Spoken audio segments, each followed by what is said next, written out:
की जर्नी शुरू हुई है तब से जिंदगी ही एक सत्संग हो गई है। उसमें इतने सत्संग है कि हम लोग इसका अनुमान नहीं कर पा रहे हैं। लेकिन आज ही मेरे साथ एक बहुत बड़ा हुआ सत्संग कि मैंने सत्संग पे आना था और नेहा आंटी मेरे साथ आती हैं। उन्होंने कहा नहीं 4:45 बजे जाएंगे। मैंने कहा नहीं 4:30 बजे जाएंगे। मेरी खाना बनाने वाली आई, वो खाना बना के वो 2:30 बजे चली गई। मैंने अपना कमरा बंद किया, AC चलाया, मैं लेट गई। इतने में 4:30 बजे भाग्य आंटी आई, कहती है भाई गैस ऑन है। मैंने देखा 2.5 घंटे से मेरी गैस इतनी फुल में फुली हुई है।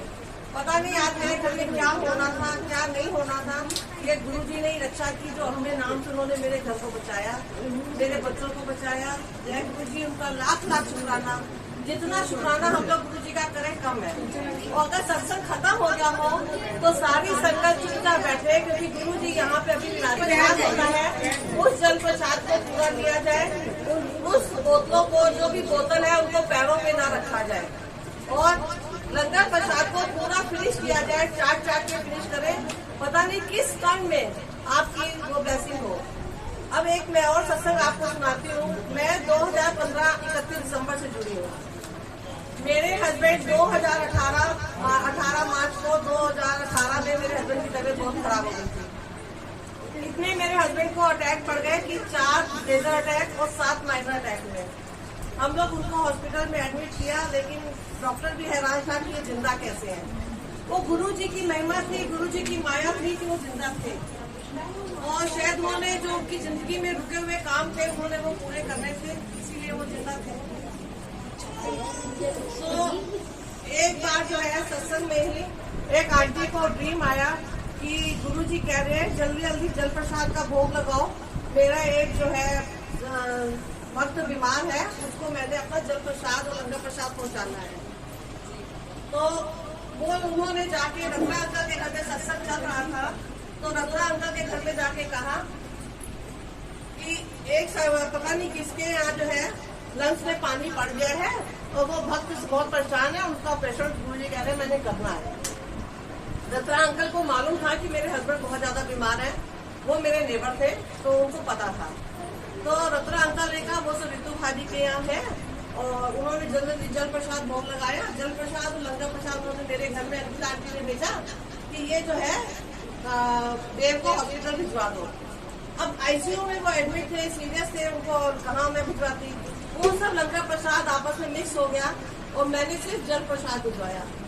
मैं जल प्रसाद जब भिजवाया तो सुबह 5 बजे जो है मैं गई अपने हस्बैंड के पास, तो मेरे हस्बैंड कहते हैं तुम तो मुझे मीठा देती नहीं हो और देखो गुरुजी आए वो मुझे वो ये प्रसाद खिला गए। जो प्रसाद रत्ना साहब के यहाँ था वही प्रसाद मेरे हस्बैंड ने खाया और वही नाम उन्होंने लिया। इतने में 8 बजे जो है वो एक्सरे करने वाला आया, तो उसने इनका लेंस का किया तो वो कहता है लेंस में कुछ भी नहीं है, बिल्कुल ठीक है। इतना लाख लाख शुक्राना कि सिर्फ जल प्रसाद से और गुरुजी स्वयं आए और उनको लंगर प्रसाद करा गए और वो ठीक हो गए। उसके बाद जो है इनकी तबीयत ठीक हो गई, इनको हम लोग घर में ले आए। लेकिन फिर 2-4 दिन के बाद इनकी तबीयत फिर खराब हो गई, इनको फिर अटैक पड़ा। फिर हम लोग इनको लारी में ले गए। तब तक हम हमारे बच्चे सब कहते थे, मेरे बच्चे बहुत छोटे थे, सब कहते थे कि हम लोग जो है मतलब गुरुजी इनको हिम्मत देना, इनको शक्ति देना और इनको अभी कुछ मत करना, हम लोग से दूर मत करना। लेकिन जब इनको दोबारा अटैक पड़ा तो मैंने भी कहा कि गुरुजी अब मैं आपसे उनकी उम्र नहीं मांग रही, जो आप चाहते हो वही आप करो। ये ना हो कि बहुत लंबा हम लटक जाए। सेवा करना भी मुश्किल है और सेवा करवाना भी बहुत मुश्किल है। केवल 2 दिन के बाद मेरे हस्बैंड सुबह मुझे कहते हैं कि गुरुजी आए थे। मैंने कहा कहाँ है गुरुजी?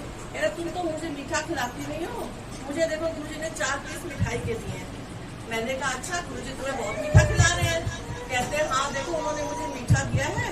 और मैंने कहा कहाँ है गुरुजी? कहते तुमको दिखाई नहीं दे रहा, देखो मेरा सब उनकी गोद में है। इतने में उन्होंने बस इतना बताया और ठीक 2 मिनट के बाद उनके प्राण निकल गए। ये हमारे गुरुजी की माया है। अगर आप लोग जितना भी हमारे गुरुजी के साथ जुड़ोगे, जितना भी करोगे।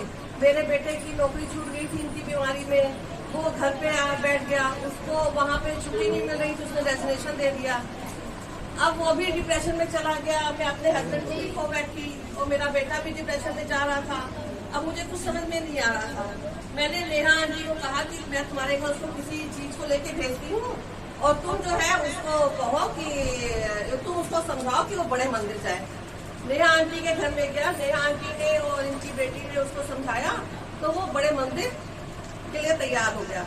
वो दूसरे दिन बड़े मंदिर जब गया तो बड़े मंदिर में भी उसने पैर ही रखा था। जहाँ 4 महीने पहले उसने रेजिग्नेशन दिया था, वहाँ पे ही 4 महीने बाद उसको उसी कंपनी से कॉल आ गया कि आपको बॉस याद कर रहे हैं। उसी कंपनी से कॉल आया, ये वहाँ पे गया तो उन्होंने इसका रेजिग्नेशन इसको वापस किया कि आपका रेजिग्नेशन एक्सेप्ट नहीं किया जा रहा है, आपको नौकरी पे दोबारा रखा जा रहा है। अब बच्चे हैं, अपनी अकड़ दिखा दी उन्होंने अफसर के आगे। उसने कहा आप लोग मेरी 2.5 गुना तनख्वाह बढ़ाइए और मेरी मम्मी अब अकेली है, मैं जहाँ भी रहूँ बाहर के देशों में तो मुझे 1 दिन के लिए मेरी मम्मी के पास भेजा जाए। तो मेरा बेटा चाहे मॉरिशस में रहा, चाहे बांग्लादेश में रहा, 18 देश में मेरा बच्चा रहा है, वो मेरे पास हर महीने 1 दिन के लिए आता था कंपनी के खर्चे से। देखिए उसकी जॉब भी लग गई, तनख्वाह भी बहुत अच्छी हो गई और वो माँ से भी मिलने आता रहा। आज बेटा मेरा बहुत अच्छी पोस्ट पे है, बहुत अच्छी इसमें है। ये गुरुजी का करिश्मा है। गुरुजी हम लोग नहीं भी चाहते तो गुरुजी बहुत कुछ हम लोग को कर दिखाते हैं। आप लोग सब गुरुजी से मैं तो यही कहूँगी तहे दिल से मिले। अगर आप सत्संग पे नहीं आ सकते हैं तो आप घर में ही मंत्र जाप करें। आप जितना मंत्र जाप करेंगे, मंत्र जाप में उतनी ही शक्ति है, उतना ही सब है, सब कुछ आपको मिलेगा। जय गुरुजी, शुक्राना गुरुजी। कोई जो हुई हो मुझे माफ करना गुरुजी।